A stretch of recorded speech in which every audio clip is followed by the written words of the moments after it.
Hey everyone, welcome to the Modern World Week 35 launch, and we're going to be discussing the next checkpoint on our World War I project. I want to discuss the focus on the Finish Challenge. This was updated on Friday, April 20th at 10 a.m., so any work you did after that point would not have been counted in that final tally. So any work you did on Friday evening or over the weekend will be counted for our final tally. This challenge ends next Friday, the 27th. So we will have those results then. So eighth grade is currently winning with 10.9 points per learner, but I do want to congratulate the ninth grade. You guys have submitted more work in the last week than any of the other grades. So you guys in this past week did 27 focus areas and 13 projects. And you went up from 4.8 points per learner last Friday to 6.5 points per learner. So there are several of you that, for example, Brian, Colin, a couple of you guys that if you do some of your focus areas, you are going to be big contributors to your team winning. So you guys have the opportunity right now to play a pretty big factor in that. So congratulations, you guys should be pretty proud of yourself. And then again, 1 week left and go hard this last week. There's 25 days left of the school year, so we do need to start discussing what the options are for the summer and going forward in your schooling. So basically there's three options. So when you think of your summer, you guys should be outside, going on vacation, doing fun things, being in the sun, and you really should not be having to worry about school. So there is still time. Your first option would be the right thing to do, which is complete all of your courses by May 25th. You've had more than enough time. The help is here. We have learning labs. So there is still 25 school days left, and then you could be working on weekends. So that should be your goal, is to complete all of your courses by the end date, because again, there will be no extensions this year. Your second choice, your second option, if you have completed at least 50% of a course, you are eligible for summer school. This is not free. This will cost $100 per course. So this is not an option that I would prefer, and I'm sure your parents are not going to want to shell out some money because you did not do what you're supposed to do all year. Again, if you're somebody who's barely done anything the whole year, you're not even going to have this option because our summer school is only a couple weeks and you're not going to have the time to finish that whole course. So this is for the people who have been working somewhat and have only are behind significantly but have a chance to pass everything. So. And then the third option would be you fail some courses and you make the rest of your high school career even more challenging. So you guys are in ninth grade now. You start to obtain credits towards graduation. You guys need 25 total credits by the time you graduate. And you get 1 full credit for each of your core classes. So if you miss out on an English or a science or a math or a history, it's putting you behind for the rest of your high school career. So you need to start thinking about this and realizing that the mistakes that you've made all year long are really going to start to affect you for the next couple of years. So again, you guys should be trying as hard as you can to complete these courses by May 25th. Checkpoint 3 for the project is called Realities of War. So basically, there were 16 million casualties of World War I. 9 million people died fighting, and 7 million civilians were killed. So it was total war. There was a ton of death. And checkpoint 3 is going to kind of look into that trench warfare. So whenever you go into the project and you see this, the realities of war, we're going to be focusing on contextualizing sources is the cognitive skill you're being scored on. Take a look at the resource. That Realities of War PowerPoint is a good one. It's a nice way to just get some background information before you try to just come up with an answer. And then also taking into account the different resources that are broken up. They're all the same documents, but they are broken up mild, medium, and spicy. So kind of like salsa, if you would prefer, if you need an easier source to read, go with the mild. If you want something in between, go with medium. And if you feel that you can challenge yourself with the reading, then go for the spicy.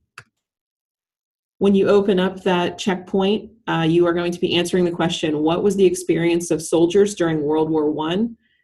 Again, you need to be using the resources. This is not just a general opinion. You need to be backing it up with facts, because at this point in the year, we've done enough projects by now that you should know that we can't just state an opinion without backing it up. Part of history is providing an argument and then evidence to prove that point. So make sure you're using the resources along the right side of the screen, and then you should be properly introducing the source, giving the direct quote, and then explaining it in your own words. And then also I want to note in the directions it says make sure to contextualize each piece of evidence, because that's what you're going to be getting scored on. So let's take a look at the rubric. For contextualizing sources, you'll want to make sure, I always recommend shoot for the middle number here. The 4 is technically the grade level score for 9th grade, but I always say aim for 1 up. That way, if you don't quite hit the 5, you still might drop down to a 4, and then you're still considered a grade level skill. So aim at the 5. So what you're going to be working on for the sources that you read, you're going to provide accurate information about the historical, scientific, political, economic, social, and/or cultural conditions of the source's origin. Make connections between these conditions and the contents of the source. So basically, the context is it was all out total warfare. They are in the trenches. They're horrified. They're in a stalemate. They're scared for their life. They're experiencing shell shock. So these are all things that you want to take into account and write down whenever you're explaining the context of these documents. I do want to show you a very short video.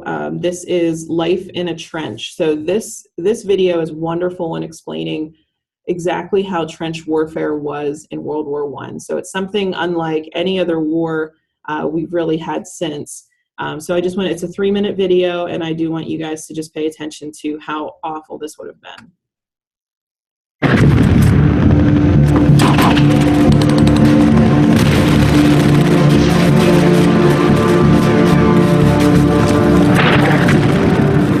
Life in a trench, I'd like to explain in one word: horrific. It's mud, it's death, it's rats, it's stench, and soldiers develop an attitude in a trench that everybody is going to die. Life in the trench was abysmal. There were several lines of trenches, and the front line trenches, of course, were the most dangerous because they were constantly under fire. Incoming! The Germans dug assiduously, building dry, safe, and comfortable trenches for themselves with bunkers that actually had electricity and sometimes running water. The British and French, who were convinced that they were never going to be there for that long, didn't spend nearly the same effort. And so their trenches tended to be muddy and wet and not that safe. Disease ran rampant. It was very difficult to get any sort of sleep, a decent hot meal, keep your clothes dry, and more importantly, to keep your sanity. There were so many health problems of just simple disease that took much more men out of combat than direct fire.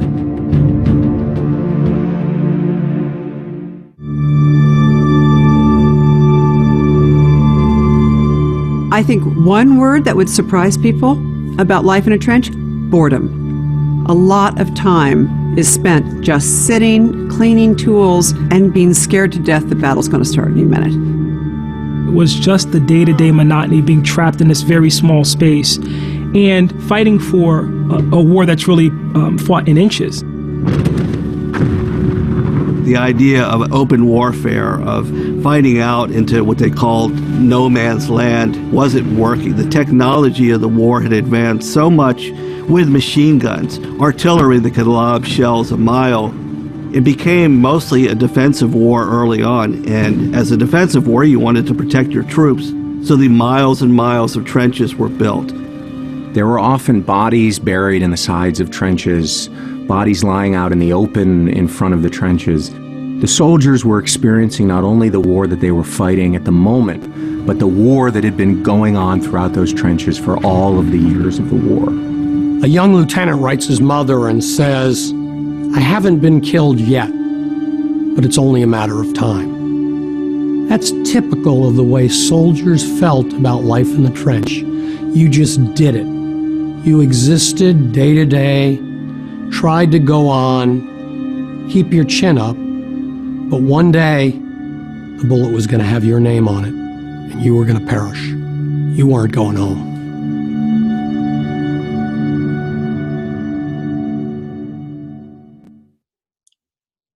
Okay, so if you guys take nothing else away from this World War I unit, I think it's really, really important to just know how awful, how terrible the life in the trench was in World War I, and how it really changed the landscape for wars in the future. So the experience of those millions and millions of people that died and experienced war is what really created the generation of the 1920s and 30s. So just keep that in mind if you know nothing else about World War I.